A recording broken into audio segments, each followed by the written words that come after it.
सभी साथियों को मेरा नमस्कार। मैं गौरव पटेल आपका अपने प्यारे से YouTube channel Gaurav Patel academy पर हार्दिक स्वागत करता हूं।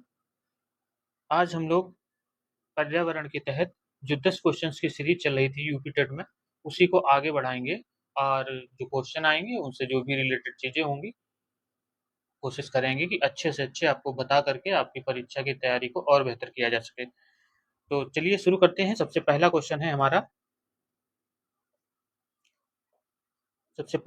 है हमारा, भूकंप मापा जाता है। जब भूकंप आता है, भूकंप का मतलब है भूमि का कंपन होना।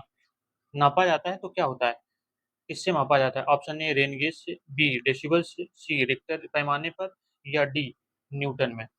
तो अपने उत्तर को लॉक किया जाए तो भूकंप जो है वो रिक्टर स्केल पर मापा जाता है। किस पर मापा जाता है? भूकंप रिक्टर स्केल पर मापा जाता है।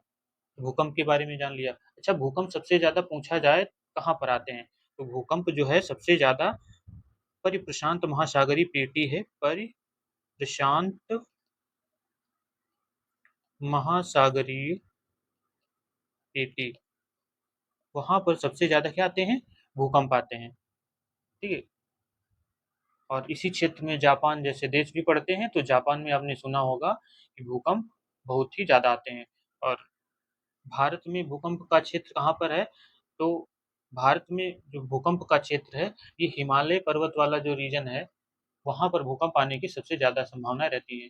आपने देखा होगा कि कुछ साल पहले अभी नेपाल में आया था बहुत भयंकर भूकंप, तो वो उस क्षेत्र में पड़ता है जिससे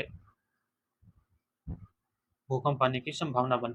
जहां से भूकंप का शुरुआत होती है उसे हम भूकंप मूल कहते हैं। भूकंप मूल कहते हैं। क्या कहते हैं? और पृथ्वी पर जब उसे सबसे पहली बार महसूस किया जाता है, जहाँ जहाँ सबसे पहले, उसे क्या कहते हैं? अधिकेंद्र। क्या कहते हैं? अधिकेंद्र। तो भूकंप मूल, जहाँ से ओरिजिन हो रहा है भूकंप का, और पृथ्वी पर सबसे पहले जहाँ महसूस होता है उसे हम अधिकेंद्र बोलते हैं। इस चीज को भी ध्यान रखना। रेन, अब इसमें कुछ ऑप्शन आए हैं, जैसे रेन गेज से क्या होता है, तो रेन गेज से वर्षा की मात्रा नापी जाती है। रेन गेज वर्षा मापी है, तो वर्षा की मात्रा नापी जाती है कि कितनी वर्षा हुई है, तो उसे रेन गेज में मापते हैं, कितने मिलीमीटर वर्षा हुई। और भारत में तो आपको पता ही है कि दुनिया की सबसे ज्यादा बरसात कहाँ पे होती है? मेघालय के मौसिनराम में। ठीक है। अब आ जाते हैं डेसिबल। डेसिबल से क्या मापा जाता है? डेसिबल से मापा जाता है ध्वनि की तीव्रता। क्या मापी जाती है? ध्वनि की तीव्रता का मापन होता है क्या? डेसिबल। न्यूटन किसकी इकाई है? तो ये न्यूटन बल की इकाई है, बल्कि यूनिट या इकाई है। ठीक है। तो क्वेश्चन नंबर 1 हो गया। अब चलते हैं हम लोग क्वेश्चन नंबर 2 पे। क्वेश्चन नंबर 2 कह रहा है कि कीटनाशकों के अत्यधिक इस्तेमाल से क्या होगा? वायु प्रदूषण होगा, जल प्रदूषण होगा, या ध्वनि प्रदूषण होगा, या इनमें से सभी? तो कभी कभी तो थोड़ा कंफ्यूजन हम कर सकते हैं कि हो सकता है इसमें से सभी हो, लेकिन नहीं। कि कीटनाशकों के इस अधिक इस्तेमाल से ध्वनि प्रदूषण होगा, बस यहीं से पकड़ लो कि इसका मतलब डी वाला तो हो ही नहीं सकता। अब आ जाओ भाई, कीटनाशकों का अत्यधिक उपयोग करेंगे तो सबसे ज्यादा प्रभावित क्या होगा? जल प्रदूषण। क्या होगा? जल प्रदूषण। तो अब चार ऑप्शन थे, वायु प्रदूषण, जल प्रदूषण, ध्वनि प्रदूषण, या इनमें से सभी। तो जल प्रदूषण जो होता है कीटनाशकों के प्रयोग से अत्यधिक होता है। कैसे होता है भाई? जब आप खेतों में बहुत सारे कीटनाशकों का प्रयोग करते हैं, फिर यही कीटनाशक धरती पर जाते हैं, गिरते हैं, पौधों पर गिरते हैं, उसके बाद में फिर क्या होता है, ये मिट्टी में मिल जाते हैं, फिर बारिश होती है। बारिश होने के बाद में फिर ये क्या है, नाले, नदी के माध्यम से फिर कहाँ जाता है? समुद्र तक चला जाता है। और सबसे पहले तो हमें ये देख लेना प्रदूषण की ही डिफिनेशन क्या है, उसी में सब कुछ जोड़ते चले जाओ। तो प्रदूषण किसे कहते हैं? जिसे हम अंग्रेजी में बोलते हैं पॉल्यूशन। बहुत पॉल्यूशन है भैया, बहुत पॉल्यूशन है। तो पॉल्यूशन होता क्या है? प्राकृतिक पर्यावरण में ऐसे हानिकारक, प्राकृतिक पर्यावरण में ऐसे हानिकारक और अवांछनीय अवांछनीय तत्वों का शामिल होना या मिलना, जो पारिस्थितिकी जो पारिस्थितिकी तंत्र को नुकसान पहुंचाते हैं, पारिस्थितिकी तंत्र को नुकसान पहुंचाते हैं, उसे ही क्या कहते हैं, प्रदूषण कहते हैं। परिभाषा हो गई, प्राकृतिक पर्यावरण में ऐसे हानिकारक और अवांछनीय तत्वों का शामिल होना या मिलना जो पारिस्थितिकी तंत्र को नुकसान पहुंचाए, वो होते हैं प्रदूषण। तो भाई वायु में ऐसे ही हानिकारक और अवांछनीय तत्व जो मिल जाएंगे तो वायु को प्रदूषित कर देंगे। जैसे गाड़ियों से निकलने वाला धुआं, फैक्ट्रियों से निकलने वाला धुआं, लकड़ी जलाने से निकलने या कोयला जलाने से निकलने वाला धुआं, मौजूद वायु में छोटे छोटे पार्टिकल्स, यही सब क्या है, ये वायु प्रदूषण का कारण बनते हैं। ठीक है। जल प्रदूषण, जल प्रदूषण को तो हमने देख लिया कि अत्यधिक कीटनाशकों का प्रयोग करके वाहित मल को बिना शोधित किए हुए नदी नालों के माध्यम से समुद्र तक पहुंचा देना। जो बड़ी बड़ी फैक्ट्रियां हैं बिना उन्हें रिफाइन करे पानी को, गंदे पानी को जमीन के भूजल में उतार देना, या फिर उसे नदी नालों और नदी के माध्यम से समुद्र तक पहुंचा देना। इससे क्या हो रहा है, यही हानिकारक और अवांछनीय तत्व जल में मिलते हैं तो जल प्रदूषण बनता है। ध्वनि प्रदूषण क्या है, जो धुनी होती है, एक होती है मधुर धुन, एक होती है कर्कश धुन। कोई अगर व्यक्ति अच्छा गा रहा है तो कहते हैं यार बहुत अच्छा है, कानों को प्रिय होने वाली ध्वनि को हम ध्वनि ध्वनि मतलब मधुर ध्वनि कहते हैं। लेकिन यही ध्वनि अगर हमारे कानों को अप्रिय लगने लगे तो वही रूप ले लेगी किसका, दूषण का।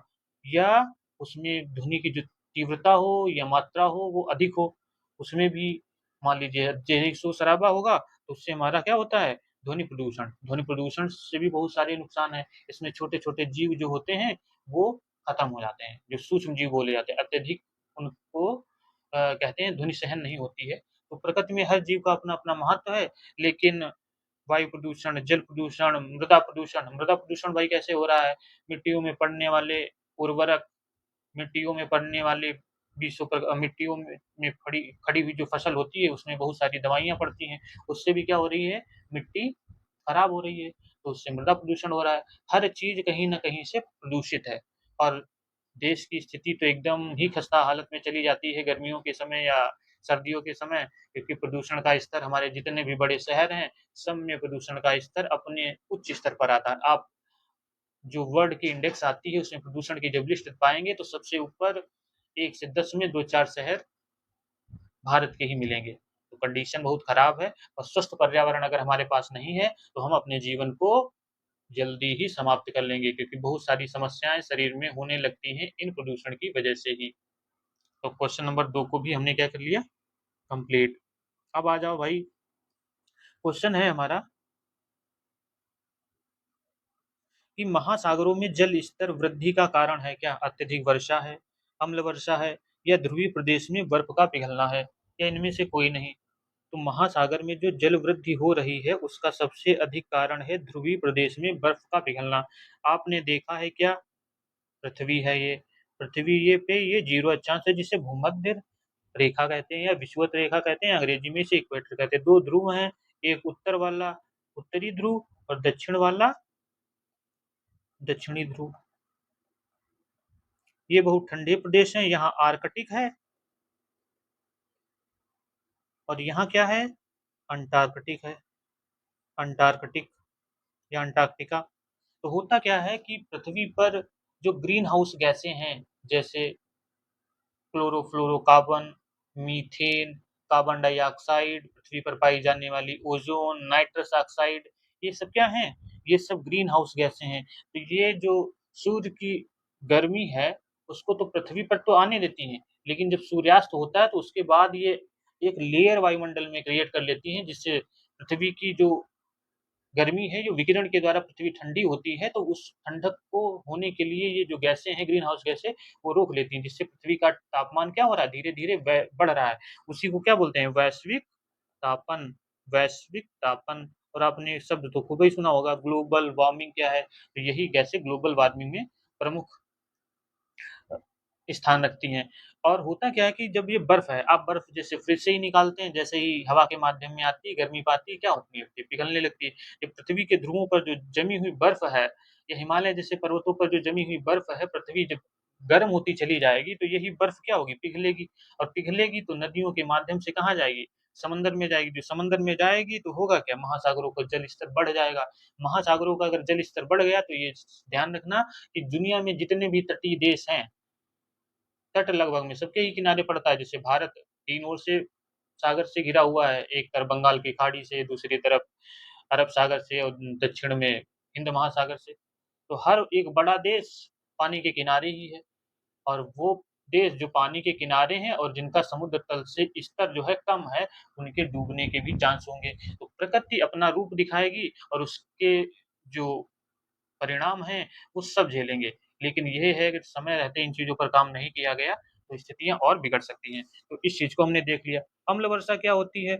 कहा जाता है कि जब शुरुआत की सबसे पहली वर्षा होती है, जो सल्फर डाइऑक्साइड जिसे SO2 बोलते हैं, और ये जब जल से रिएक्शन करती है, क्योंकि धुआं में सल्फर डाइऑक्साइड होती है, तो ये जब शुरुआत की सबसे पहली बरसात होती है तो उसमें कहा जाता है इसमें भाई नहाना नहीं चाहिए। क्यों नहीं नहाना चाहिए? तो ये SO2 और H2O मिल करके H2SO4 बना देती है। इसी को अम्ल वर्षा कहते हैं। ये जब शरीर पर पहली बरसात होती है मानसून की, तो उसमें होता क्या है कि शरीर पर बहुत तरीके की बीमारियाँ जलन टाइप की हो सकती है। आपका बॉडी का जो स्किन है वो इन्फेक्टेड हो सकता है। इसी को क्या बोलते हैं? अम्ल वर्षा बोलते हैं। अत्यधिक वर्षा भारत में कहाँ पे होगी? तो अत्यधिक वर्षा तो हमने देख ली है कि अत्यधिक वर्षा या दुनिया भर में सबसे ज़्यादा वर्षा कहाँ पे होती है? मेघालय के मौसिनराम में। मेघालय जो राज्य है पूर्वोत्तर में, उसका मौसिनराम जगह है, वहाँ पर सबसे ज़्यादा बारिश होती है। तो अम्ल वर्षा क्या होती है? अत्यधिक वर्षा कहाँ पे होगी? और जब दक्षिण पश्चिम मानसून आता है तो सबसे ज़्यादा बरसात जो है केरल के तट पे होती है, या इसे हम पश्चिमी तट बोले वो, तो वहाँ पर सबसे ज़्यादा बरसात करता है। और तो क्वेश्चन नंबर 3 हमने अच्छे से कर लिया। अब आ जाओ भाई, क्वेश्चन नंबर 4 है कि सूर्य के हानिकारक किरणों से पृथ्वी को कौन सुरक्षा प्रदान करता है? चुंबक मंडल करता है कि आयन मंडल करता है कि क्षोभ मंडल करता है कि ओजोन स्तर करता है? तो सूर्य से आने वाली जो अल्ट्रावायलेट किरणें हैं, उनसे पृथ्वी पर रहने वाले जीव जंतुओं की जो रक्षा करती है वो ओजोन लेयर है। ओजोन लेयर को हम क्या कहते हैं? स्ट्रेटोस्फेयर, अंग्रेजी भी याद कर लेना। क्षोभ मंडल को क्या कहते हैं? ट्रोपोस्फेयर। तो क्षोभ मंडल में क्या होती है? मौसम संबंधी सभी घटनाएं होती हैं, ऐसा हमने बताया है। और ओजोन स्तर क्या है? तो ओजोन स्तर वायुमंडल की दूसरी परत है, और इसे ही हम समताप मंडल कहते हैं। तो यहाँ पर सूर्य से आने वाली जो पराबैंगनी किरणें हैं, ये इस ओजोन स्तर के द्वारा सोख ली जाती हैं, तो पृथ्वी पर हानिकारक अल्ट्रावायलेट रेज नहीं पहुंचती हैं, जिससे जीवों की क्या होती है? रक्षा होती है। और यही ओजोन समताप मंडल में वायुयान जो हैं आराम से उड़ते हैं, क्योंकि यहाँ आंधी तूफान बरसात जैसी कोई चीज घटना घटती नहीं है, तो इसमें कोई इनके उड़ने में कोई भी दिक्कतें पैदा नहीं होती हैं। अब आ जाओ भाई आयन मंडल। इसे इसे क्या कहते हैं? आयोनोस्फेयर। आयोनोस्फेयर आयोनोस्फेयर क्या काम करती है? ये इसमें विद्युत आवेशित कण पाए जाते हैं। क्या पाए जाते हैं? विद्युत आवेशित कण पाए जाते हैं। और जो पृथ्वी से रेडियो तरंगे भेजी जाती हैं, ये वही आयन मंडल से टकरा करके फिर वापस पृथ्वी पर आती हैं, जिससे संचार माध्यम सही हो पाता है। तो क्वेश्चन नंबर 4 हो गया कि सूर्य के हानिकारक किरणों से पृथ्वी की रक्षा कौन कर रहा है? ओजोन स्तर। ओजोन स्तर कहाँ है? ये है समताप मंडल में। और ओजोन परत की जो मोटाई है उसे किसमें मापते हैं भाई? ये एक आता है ओजोन परत। ओजोन परत की जो मोटाई है वो किसमें मापते हैं? ओजोन परत की जो मोटाई है उसे डाप्सन में मापते हैं। डाप्सन, ठीक है, याद रखना, ये मात्रक को पूछे जाते हैं। ओजोन परत की मोटाई डाप्सन में मापी जाती है। अब आ जाओ क्वेश्चन नंबर 5। शुष्क बर्फ किसका ठोस रूप है? Question number 5, option A carbon dioxide का, अमोनिया का, नाइट्रोजन का या ऑक्सीजन का? तो अपने उत्तर को ला करें भैया। शुष्क बर्फ जो है कार्बन डाइऑक्साइड का क्या है? ठोस रूप है। अब आपको नाइट्रोजन के बारे में ही तो पता ही है। ये कितनी है कार्बन डाइऑक्साइड वायुमंडल? 0.03%। नाइट्रोजन कितनी है? 78%। ऑक्सीजन कितनी है? 21%। इन दो गैसों का जो मिश्रण है, दोनों को अगर जोड़ दिया जाए तो 99% गैसों का प्रतिनिधित्व नाइट्रोजन और ऑक्सीजन ही करती है। नाइट्रोजन किसके लिए आवश्यक है? पौधों के लिए आवश्यक है। कब पौधे नाइट्रोजन सीधे ले लेते हैं वायुमंडल से? नहीं, पौधे नाइट्रोजन को नाइट्रेट में परिवर्तित करके लेते हैं। ठीक है। और ऑक्सीजन क्यों हमारे लिए आवश्यक है? ऑक्सीजन क्या है? प्राणवायु है। ऑक्सीजन कैसी है? प्राणवायु है। और पृथ्वी पर नाइट्रोजन के बाद पाई जाने वाली दूसरी दूसरे नंबर की क्या है, गैस है, अमोनिया है। एक अमोनिया होती है, तो अमोनिया को NH3 कहते हैं। ये तीखी गंध वाली होती है। कैसी होती है? इसकी गंध जो होती है वो तीखी होती है, एकदम नाकों में एकदम भर जाती है। और जैसे आप देखा होगा जब रेलवे स्टेशन पे जाएं या और कहीं जहाँ पे लोग टॉयलेट करते हैं, तो वहां से जो आने वाली गैस होती है, उसे ही अमोनिया गैस वहां से निकलती है। ये रंगहीन होती है, रंगहीन एवं तीक्ष्ण गंध वाली। ये इसका प्रयोग कहाँ पे होता है? इसका सबसे ज्यादा प्रयोग कृषि में रासायनिक उर्वरक बनाने में होता है। रासायनिक उर्वरक, रासायनिक उर्वरक बनाने में इसका सबसे ज्यादा प्रयोग होता है। किसका? अमोनिया गैस का। अब आ जाओ भैया, क्वेश्चन नंबर 6 है कि विश्व ओजोन दिवस कब मनाया जाता है? ऑप्शन ए 21 मार्च, 22 अप्रैल, या 16 सितंबर, या 5 जून। तो ओजोन दिवस, वही ओजोन, कौन सा ओजोन? जो समताप मंडल में पाया जाता है, उसकी सुरक्षा होती रहे, और वो हमारे पृथ्वी पर उसकी जो मोटाई है अच्छी बनी रहे, जिससे सूर्य से आने वाली अल्ट्रावायलेट किरणों से हमारी पृथ्वी पर रहने वाले जीव जंतुओं की रक्षा होती रहे। उसके लिए एक दिवस मनाया जाता है, उसका हैप्पी बर्थडे कहें या, तो उसका हैप्पी बर्थडे कब मना रहे हैं हम लोग? 16 सितंबर को प्रत्येक साल विश्व ओजोन दिवस मनाया जाता है। अब इसमें तीन ऑप्शन और बचे हैं भाई। इसमें तीन ऑप्शन जो हैं, उसमें पहला है 21 मार्च को, इसमें विश्व वानिकी दिवस मनाया जाता है। विश्व वानिकी दिवस, विश्व वानिकी दिवस वनों के संरक्षण से संबंधित। 22 अप्रैल को विश्व पृथ्वी दिवस मनाया जाता है, विश्व पृथ्वी दिवस। और भैया 5 जून को तो सभी को पता है, विश्व पर्यावरण दिवस। विश्व पर्यावरण दिवस मनाया जाता है 5 जून को। तो ऑप्शन में हमारा तो 16 सितंबर सही है, लेकिन 21 मार्च को विश्व वानिकी दिवस, 22 अप्रैल को विश्व पृथ्वी दिवस, और 5 जून को विश्व पर्यावरण दिवस मनाया जाता है। अब चलो भैया आगे, उसमें क्या है कि पर्यावरण को बचाने के लिए चिपको आंदोलन से कौन सा राज्य जुड़ा था? तो चिपको आंदोलन का संबंध किस राज्य से है? ऑप्शन है आपके पास में, चर्चा किस पे करी गई है? चिपको आंदोलन, चिपको आंदोलन, इसकी चर्चा करिए। कहाँ से है? उत्तर प्रदेश से हुआ था कि उत्तराखंड से, झारखंड से, छत्तीसगढ़? तो हमें याद रखना है कि चिपको आंदोलन उत्तराखंड से हुआ था। इसमें लोग, इसका शुरुआत, इसके जो प्रणेता थे कहे जाते हैं, प्रणेता या मतलब अगुवादार इसके जो थे, वो सुंदरलाल बहुगुणा जी थे। सुंदरलाल बहुगुणा, ये गांधीवादी कार्यकर्ता थे, गांधीवादी कार्यकर्ता। तो सुंदरलाल बहुगुणा चिपको आंदोलन के प्रणेता थे या अगुवादार थे। उन्होंने गांधीवादी कार्यकर्ता थे, और उन्होंने एक स्लोगन दिया था इसी चिपको आंदोलन में कि पारिस्थितिकी, पारिस्थितिकी ही स्थायी, पारिस्थितिकी ही स्थायी अर्थव्यवस्था है, या पारिस्थितिकी तंत्र ही स्थायी अर्थव्यवस्था है। क्योंकि जब जीवन संभव होगा, तभी आप अच्छे से और भी सारे क्षेत्रों में काम कर पाएंगे। तो चिपको आंदोलन उत्तराखंड में शुरू हुआ, और जिला कौन था? तो चमोली जिला। कौन सा जिला? चमोली जिला। यहाँ पे होता क्या था कि वृक्षों की या जंगलों की, पेड़ों और जंगलों को बचाने के लिए, पेड़ों और जंगलों को बचाने के लिए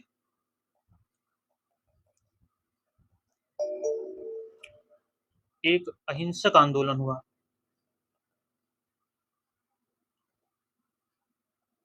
एक क्या हुआ? अहिंसक आंदोलन हुआ। कहाँ? उत्तराखंड में। पेड़ों और जंगलों को बचाने के लिए किसके नेतृत्व में? सुंदरलाल बहुगुणा जी के नेतृत्व में। इसमें होता क्या था? चिपको, इसका मतलब है कि पौधे से ही चिपक जाओ।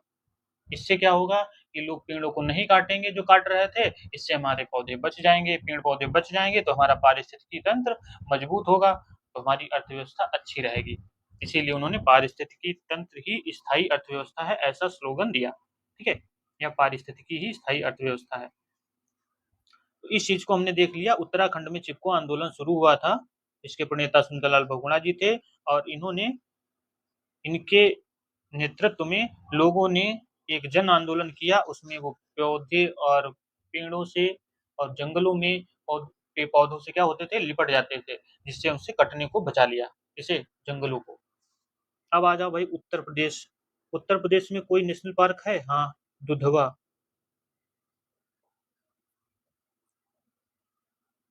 दुधवा नेशनल पार्क कहाँ है? उत्तर प्रदेश में है। अब झारखंड में कोई है? Betla. Betla national park. Betla national park Jharkhand. Chhattisgarh में कोई है नेशनल पार्क? हाँ, इंद्रावती।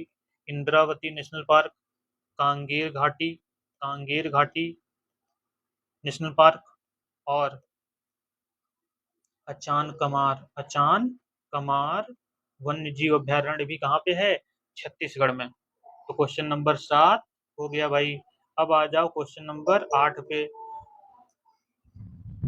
क्वेश्चन नंबर 8 है हमारा, क्या, कि भारत में कृषि को प्रभावित करने वाला मौसम का सबसे महत्वपूर्ण तत्व है।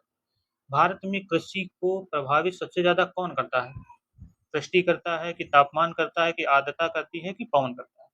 तो सबसे ज्यादा भारत में कृषि को प्रभावित करने वाला जो मौसम है वो वृष्टि मतलब वर्षा है। ये याद रखना कि जो भारत है उसे कहा जाता है भारत कृषि प्रधान देश है। लगभग में आज भी आधे से अधिक आबादी भारत की कहाँ है? खेतों में काम करने वाली है। ठीक है। तो सबसे ज्यादा उसे क्या प्रभावित करती है? वर्षा। और हमारी जो खेती है, हमारी जो कृषि है, वो मानसून पर निर्भर है। मान हमारी जो कृषि है वो मानसून पर आधारित है। यह मानसूनी खेती होती है, क्योंकि अच्छी वर्षा अच्छी पैदावार। बरसात नहीं हुई, पैदावार नहीं होगी। और वर्षा की भी अनियमितता हमारे देश में बनी रहती है, क्योंकि धीरे धीरे जितना पर्यावरण हमारा प्रभावित हो रहा है, उससे अनियमित समय में वर्षा होती है, कभी होगी कभी नहीं होगी, जिससे हमारे किसान बेचारे अपनी और भी खस्ता हालत में चले जा रहे हैं। तो सरकार को ये सोचना चाहिए कि इनके लिए हम जितना भी काम कर सकें, क्योंकि यही हमारे अन्नदाता हैं। क्योंकि इन्होंने जब हाथ खड़े कर दिए तो हमें खाद्यान्न में ही समस्या होने लगेगी, क्योंकि कभी हम भुखमरी को भी झेले हैं, आज हम खाद्यान्न में संपन्न हैं। लेकिन वही किसान की दम थी जो आज ऐसी स्थिति में लाया है। तो सरकार को भी ये ध्यान रखना चाहिए, अपना किसान जो भी परिवार है, समुदाय है, या देश का जो या गरीब भाग है, उसको भी साथ में लेकर के उसके लिए जो विकास योजनाएं हैं उसमें अच्छी से अच्छी विकास योजनाओं को शामिल करें, और उनका विकास करते रहें, जिससे हमारी भी कृषि अच्छी होती रहे। तो भारत में कृषि पर सबसे ज्यादा असर वर्षा या मानसून का पड़ता है। इस चीज को आप समझ गए होंगे। तापमान को भाई किसमें मापते हैं? तापमान को थर्मामीटर से। आर्द्रता को हाइग्रो हाइग्रोमीटर से वायुमंडल की आर्द्रता को मापा जाता है कि मौसम में कितनी नमी है। मौसम में जो नमी होती है उसी को क्या बोलते हैं? ह्यूमिडिटी या आर्द्रता। तो क्वेश्चन नंबर 8 हो गया भैया बढ़िया से। अब आ जाओ क्वेश्चन नंबर 9 पे।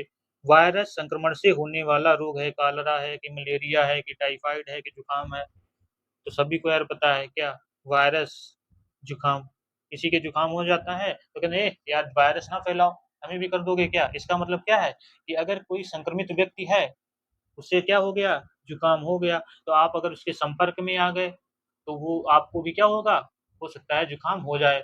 और ऐसी स्थिति में भी होने के कारण ज्यादा बन जाता है जब आपका इम्यून सिस्टम, जो प्रतिरक्षा प्रणाली है, वो क्या हो? कमजोर हो। जो जुकाम है इसके लिए एक वायरस उत्तरदायी होता है, उसे राइनो वायरस बोलते हैं। क्या बोलते हैं? Rhino virus. और तो हमने बता ही दिया कैसे हो सकता है कि एक संक्रमित व्यक्ति के संपर्क में आने से हो सकता है। और आपका अगर इम्यून सिस्टम अच्छा नहीं है, क्योंकि आपका अगर खान पान अच्छा नहीं है, आप अच्छी चीजों का अपने भोजन में शामिल नहीं करते हैं, संतुलित आहार नहीं लेते, तो स्वाभाविक तौर पर कहा जा सकता है कि आपका इम्यून सिस्टम उतना अच्छा नहीं होगा।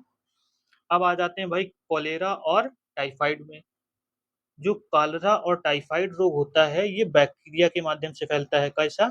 बैक्टीरिया के माध्यम से फैलता है। कॉलरा के लिए जो जिम्मेदार बैक्टीरिया होता है उसे हम विब्रियो विब्रियो कोलेरी कहते हैं। और टाइफाइड के लिए जो जिम्मेदार बैक्टीरिया है उसे हम साल्मोनेला साल्मोनेला टाइफी कहते हैं। तो कॉलरा विब्रियो कोलेरी बैक्टीरिया से, जबकि टाइफाइड साल्मोनेला टाइफी से होने वाला रोग है। ठीक है? और ये दोनों बैक्टीरिया जनित रोग हैं। कारण कब बनेगा भैया? इनका कारण है अगर आप दूषित पानी पी रहे हैं, दूषित पानी और दूषित भोजन करते हैं तो उसके माध्यम से कॉलरा और टाइफाइड होने के चांसेस ज़्यादा बढ़ जाता है। अब आ जाओ एक है मलेरिया। मलेरिया जो होता है यह एक कोशिकी परजीवी होता है जिसे हम कहते हैं क्या? प्लाज्मोडियम। प्लाज्मोडियम प्लाज्मोडियम नामक एक कोशिकी परजीवी होता है, उसके माध्यम से होता है। मलेरिया मच्छर से फैलता है। कौन से मच्छर से? मादा एनाफिलीज। मादा एनाफिलीज। तो मादा एनाफिलीज के माध्यम से क्या फैलता है? मलेरिया फैलता है। और इसका जो परजीवी है उसे प्लाज्मोडियम कहते हैं। और मलेरिया की जो दवा है वो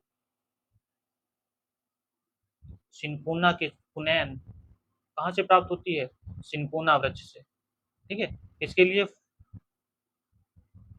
आवश्यक है मलेरिया के लिए। सिनकोना वृक्ष से प्राप्त होने वाली कुनैन मलेरिया रोग में लाभकारी होती है।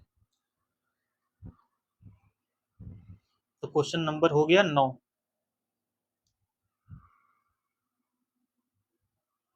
अब आ जाओ भैया